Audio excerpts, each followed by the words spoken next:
Kraft presents The Great Gildersleeve. The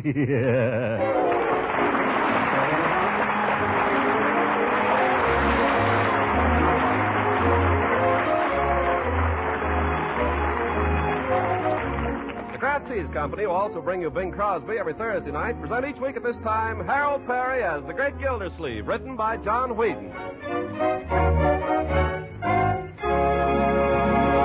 We'll hear from The Great Gildersleeve in just a moment. Of course, most of you homemakers listening in know how deliciously good margarine can be today. But some of you may not have used margarine as a spread for bread for a good many years. Well, if that's the case, you're going to be pleasantly surprised when you taste Parquet margarine, the margarine that's made by Kraft. That's because Parquet margarine is really different from the margarines of a few years back. First, Parquet's flavor is pretty certain to please. It's so delicate and wholesome, so deliciously good. You'll be delighted with Parquet as a spread for bread or rolls, yes, and for baking and pan frying, too.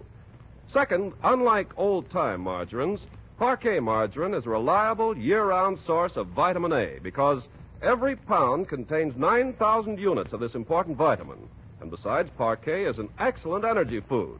So try economical Parquet margarine in your household and find out how extra good it is yourself. Just ask your food dealer for Parquet, P-A-R-K-A-Y, Parquet margarine made by Kraft.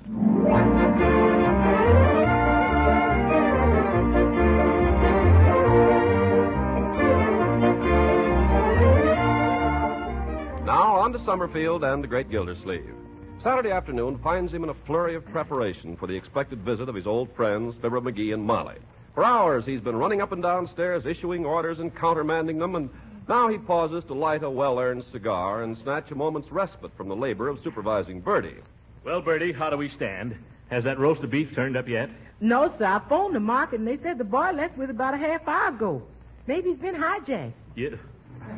Well, we'll give him a few more minutes. How about the sleeping arrangements? I did like Miss Marjorie said. I'm giving Miss McGee your room. That's right.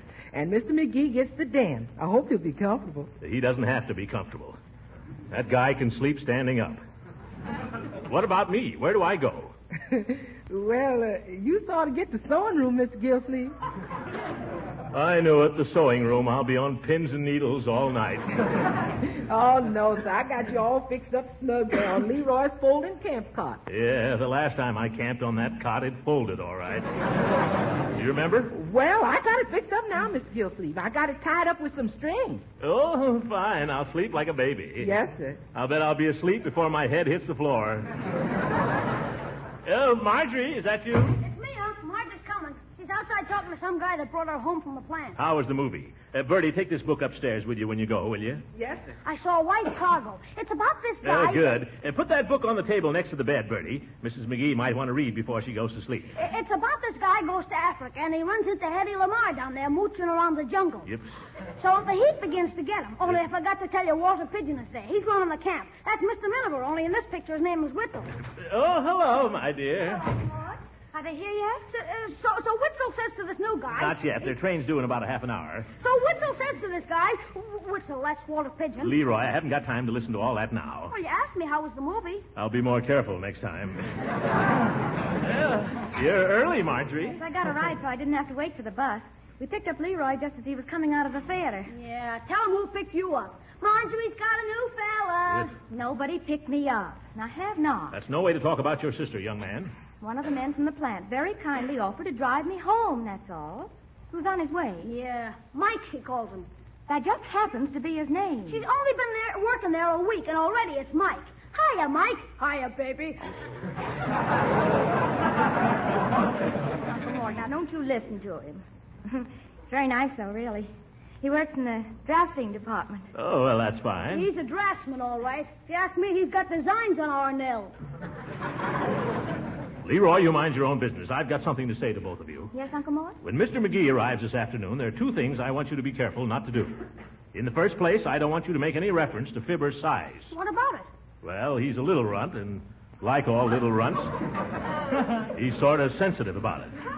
That's why he's so pugnacious. Oh, I wouldn't say anything, Uncle Mort. Well, I know you wouldn't, my dear, but I'm not so sure about Leroy. What did I say? Did I say anything about him being a runt? You're the one who brought it up. Well, just don't, that's all.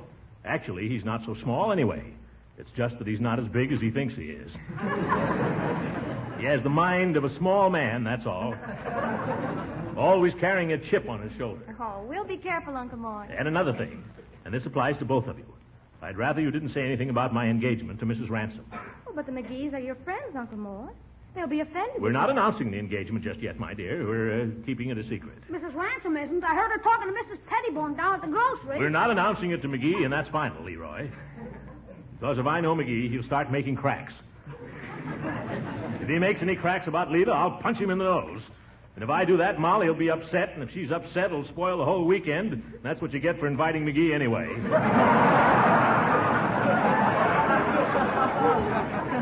Oh, now wait. He hasn't even arrived yet. He hasn't had a chance to open his mouth. If I know McGee, his mouth is open right this minute. You'll see, he'll arrive here in the middle of a sentence. Nobody will be able to get a word in all weekend. If he ever finds out about me and Leela, he'll be like a Scotty with a bone. Oh, Uncle Mort, you're being silly. Well, he isn't going to come in here as my guest and bandy so-called witticisms at my expense. I'm not going to give him the satisfaction. But just keep the whole thing dark, if you don't mind. Come on, it's time to go get him. Can I go, Unc? No, Leroy, there's something else I want you to do. What's that? I want you, in the interests of peace, to go out in the garage, get the lawnmower, and hide it.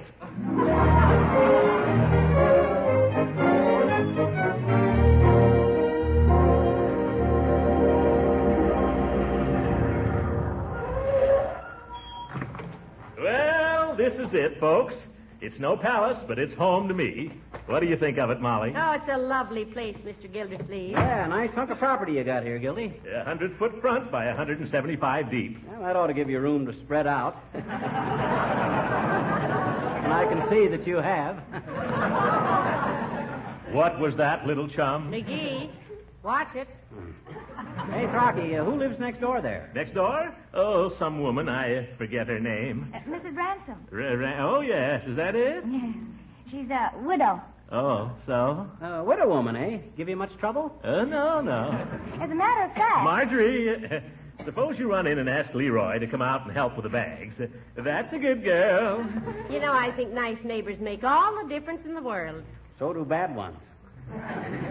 We had one once who borrowed our lawnmower and kept it so long he finally had to leave town. And he took the lawnmower with him.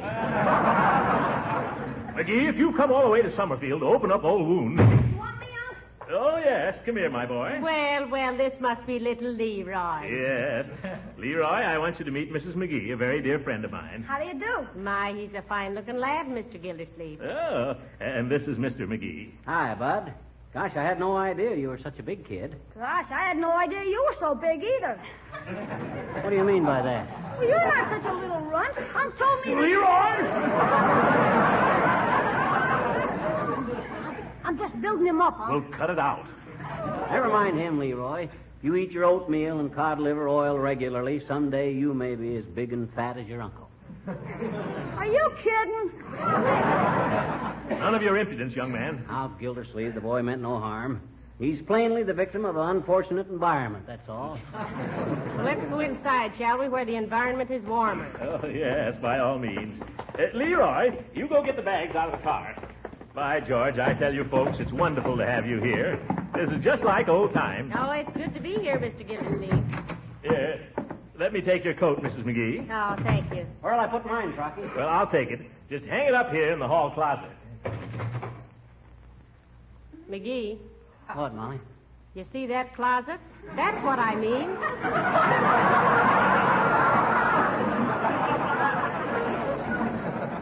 Oh, sure, anybody can keep a closet clean if they don't use it.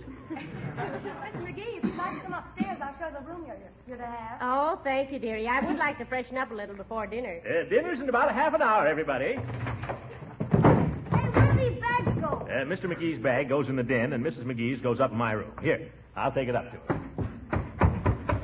Hey, Sonny, is there any place around here where a fellow could buy a toothbrush?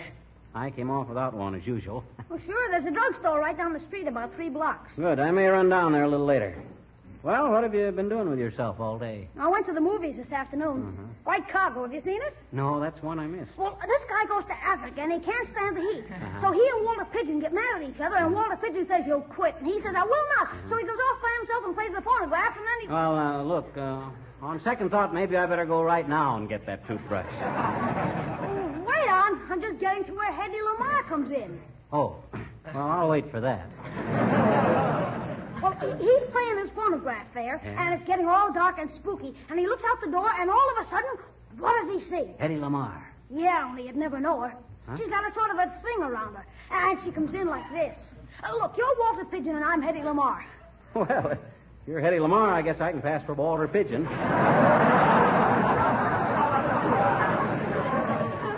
Shoot the plot to me, Tot. Well, she slides around the edge of the door like this, and she says, I am Tandaleo. Well, look, Roundaleo. I've got to run down to the corner and get a toothbrush. Hey, wait! I'll be right back. Well, this is the best part. Witzel comes in and catches her.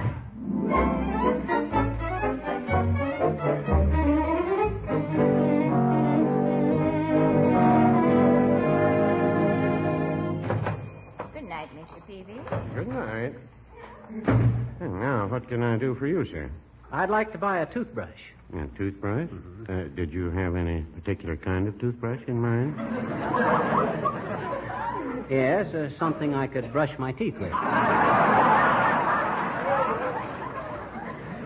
As a matter of fact, I don't really need a toothbrush. I've got one at home, but I came away without it. Well, none of us perfect. You say you're a stranger in town? I didn't say so, but I am. McGee's my name. I'm staying up the street here. Oh, pleased to make your acquaintance, Mr. McGee. My name is Peavy.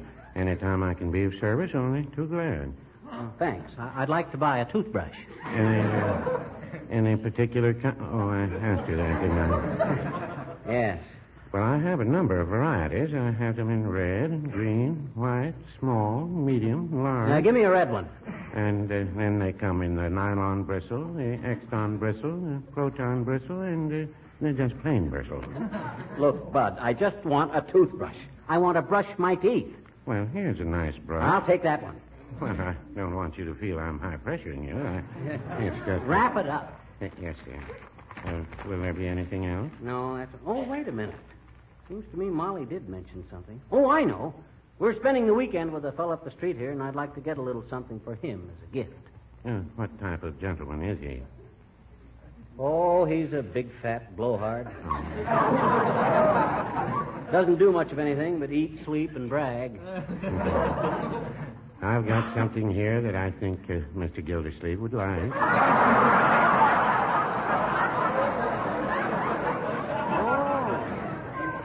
You know him? Oh, yes. He's in here almost every day. Oh. And I think if you really want to surprise him, a nice package of bubble bath would do the trick.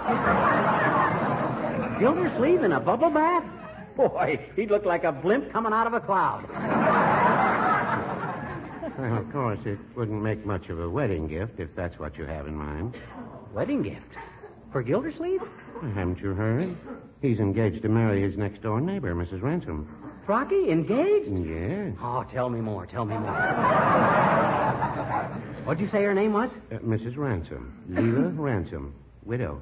Oh, the widow next door. Uh-huh. The one he said he never met. Didn't even know her name. The big fake. What's she like? Well, she's a southern lady. Very well preserved.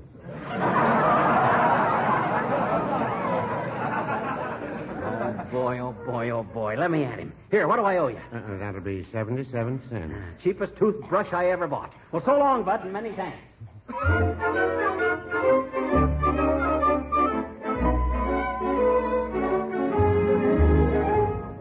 then, Walter Pigeon comes in from the jungle and catches Hetty slipping in the poison. Heavenly days. Leroy, that'll be quite enough now. Oh, now, don't discourage the boy, Mr. Gildersleeve. Discourage him. I only wish I knew how.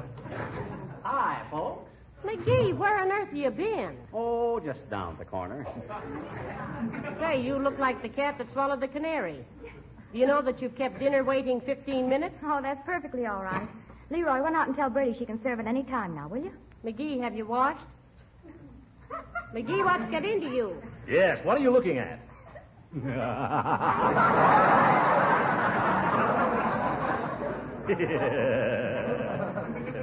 Hi, Rocky. Yeah. Hello. How's every little thing? How are you feeling?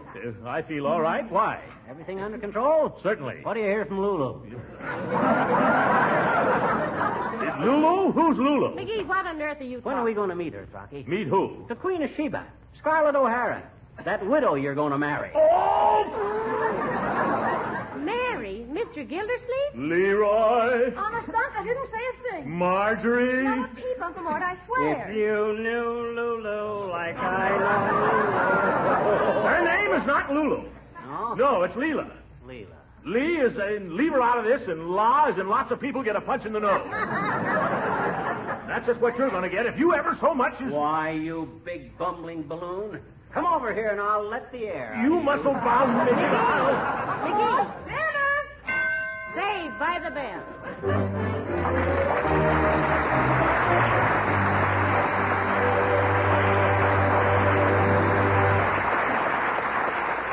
The great Gildersleeve will be with us again in a few seconds. You know, especially in times like these, it's smart to be economical. But when it comes to food buying, it's important to be wisely economical. To be sure that the economy foods you buy fulfill the requirements of good nutrition. Now, one food that's both economical and highly nutritious is wholesome Parquet margarine, the delicious spread for bread made by Kraft.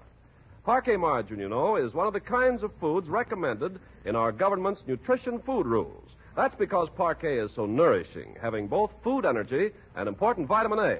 And what's more, Parquet helps provide these essential food elements in so many ways. It's a delicious spread for bread or toast or rolls. It's a tasty seasoning for hot vegetables. It's a real flavor shortening for baking, and it's grand for pan frying, too. Yes, in all these ways, Parquet margarine adds delicious nourishment to meals. So tomorrow, ask your food dealer for Parquet, Parkay, Parquet margarine made by Kraft.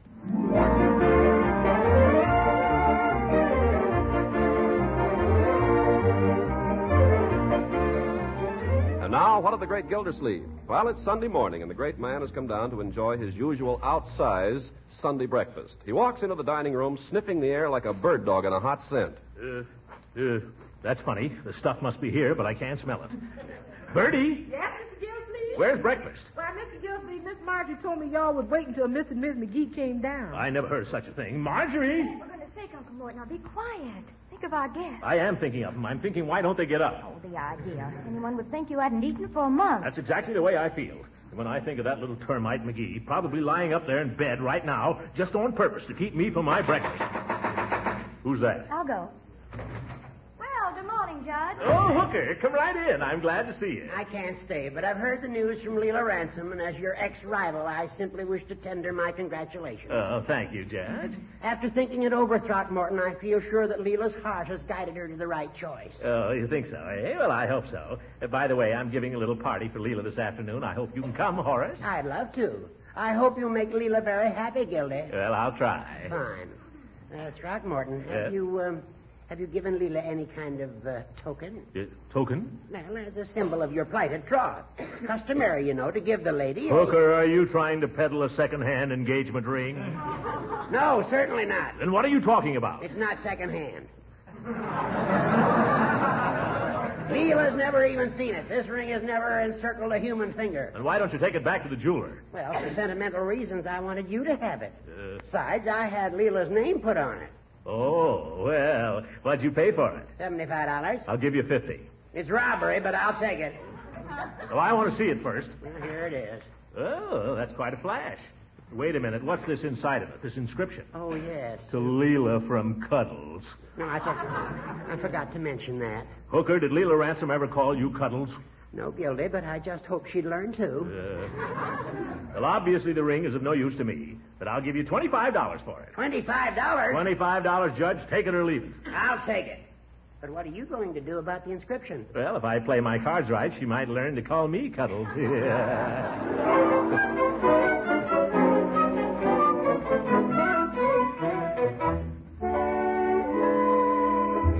Yoo-hoo, anybody around?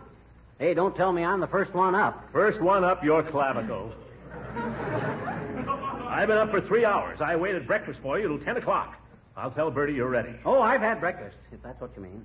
You've had it? Yeah, had breakfast in bed. You... I tell you, it was quite a treat. Things ain't like that around Wistful Vista. Things ain't like that around here either.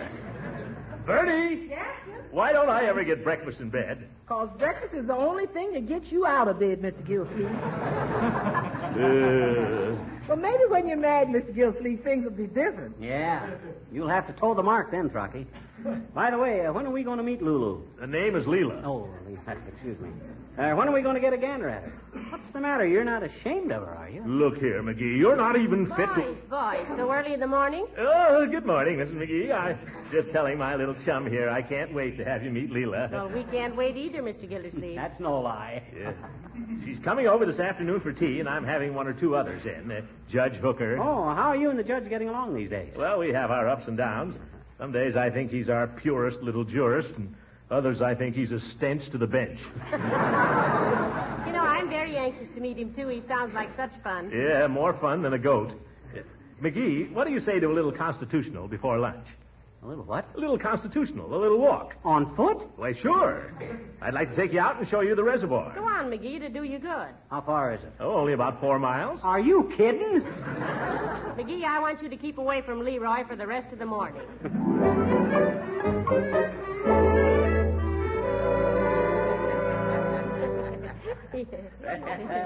Well, this is quite an occasion, Everybody here now but the guest of honor. Where's Leela, Gildy? Leela, oh, she'll be along any minute, Judge. You know, Judge, I've heard a lot about you from our friend Gildersleeve here. Have you? I've heard a lot about you, too, Mr. McGee. Well, I'll tell you what he said about you if you'll tell me what he said about me. McGee, you're a guest here. I've never said anything behind your back, little chum, that I haven't said to your face. Oh, so that's the way you talk about me behind my back. Oh, wait a minute, folks. That must be Leela. I'll go on. Hey, never mind, Leroy. I'll open it. Don't bother, Uncle. Leroy, you hurt me. Okay. You know, I can't wait to meet her. Just think, McGee, Mr. Gildersleeve in love. Yeah, staggers the imagination. Boy, they're taking long enough.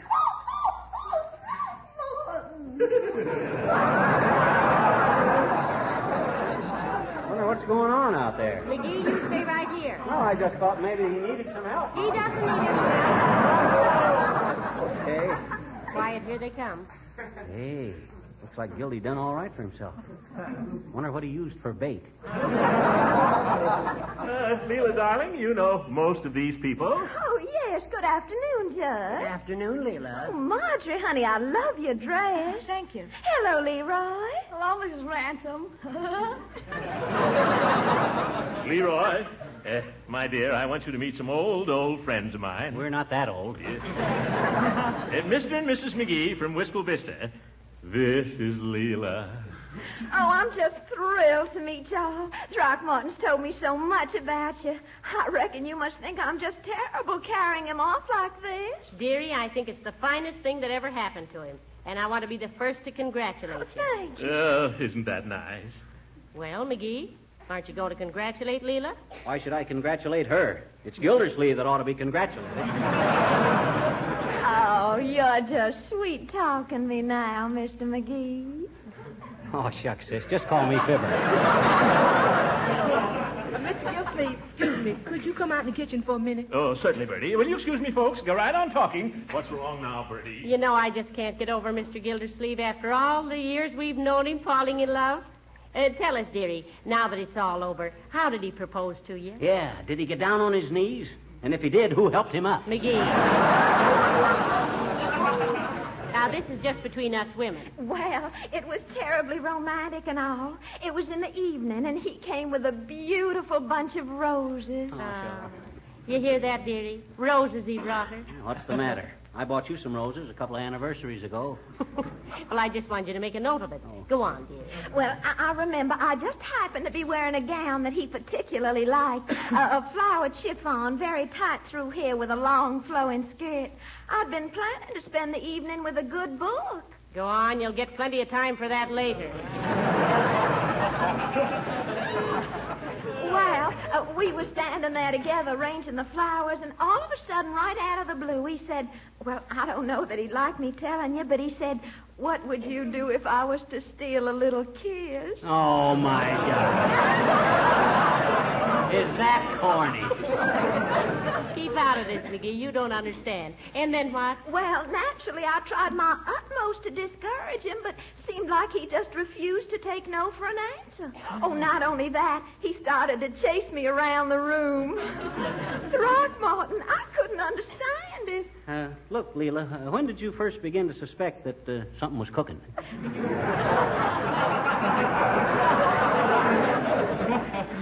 When he sang to me, just a little love, a little kiss. Just a little love.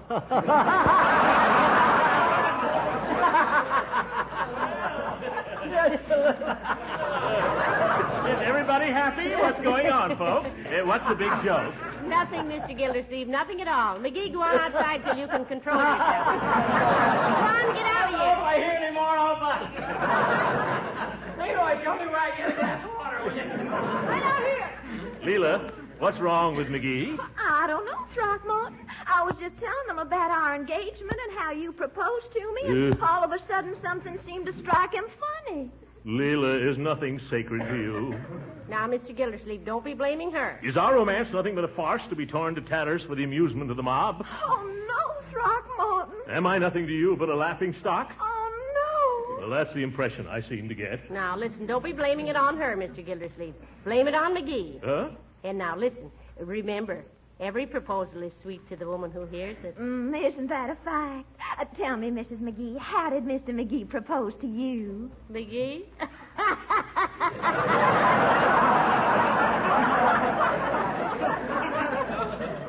Well, dearie, McGee proposed in a leaky canoe. Yes. Yes? Which he had to paddle with his mandolin because he lost the paddle. Oh, really? Yes. And the song he sang to me was Pretty Red Wing. Yeah, Pretty Red Wing. Hey, this Summerfield water tastes a little funny, doesn't it, Gildy? It does not. You can say what you want to about me, McGee, but Summerfield has the finest water in the country. McGee, stop picking fights. You've made enough trouble already. Who's picking fights? I just made a simple observation, that's all. Well, you're a bad boy. Come over here. Go on. I want you to apologize to Mr. Gildersleeve. Go on, tell him you're sorry you hurt his feelings. Okay. Throcky, old chum, I'm sorry. Well, that's all right, McGee. I know you're sensitive, and it's only natural. I want to take this opportunity to say that where you're concerned, old chum, there's only one thing in this world I want. Oh, what's that? Just a little love, a little... All right, McGee. Oh, the moon shines tonight on Pretty Red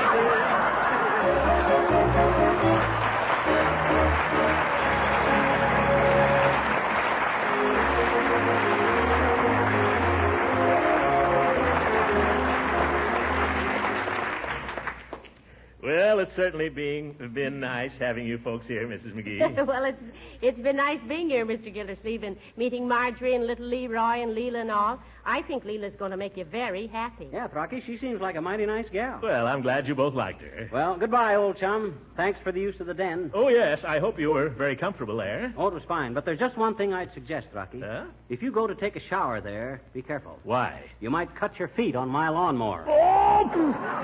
Leroy! Good night. Good night, all. Good night. Yeah.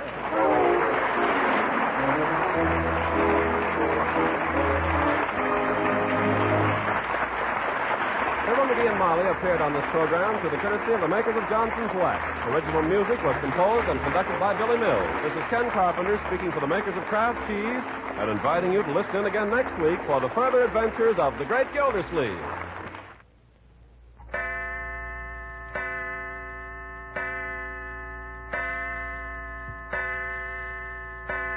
Six o'clock, Mother's late. That means the family will have to wait for dinner. But they won't wait long if Mother's smart and knows the 7-minute way to make macaroni and cheese.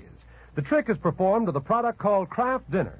Yes, folks, that amazing food product called Kraft Dinner gives you delicious macaroni and cheese in just 7 minutes cooking time. A package of Kraft Dinner contains a special kind of macaroni that cooks up fluffy and tender extra fast.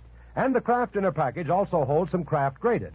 This Kraft Grated, sprinkled through and through the macaroni, gives it good cheese flavor in a twinkling. No time used up preparing a cheese sauce or baking the macaroni either. Keep Kraft Dinner handy for luncheon or dinner emergencies. And, folks, you can help your dealer with this problem of keeping in stock by ordering Kraft Dinner early in the week. This program reached you from Hollywood. This is the National Broadcasting Company.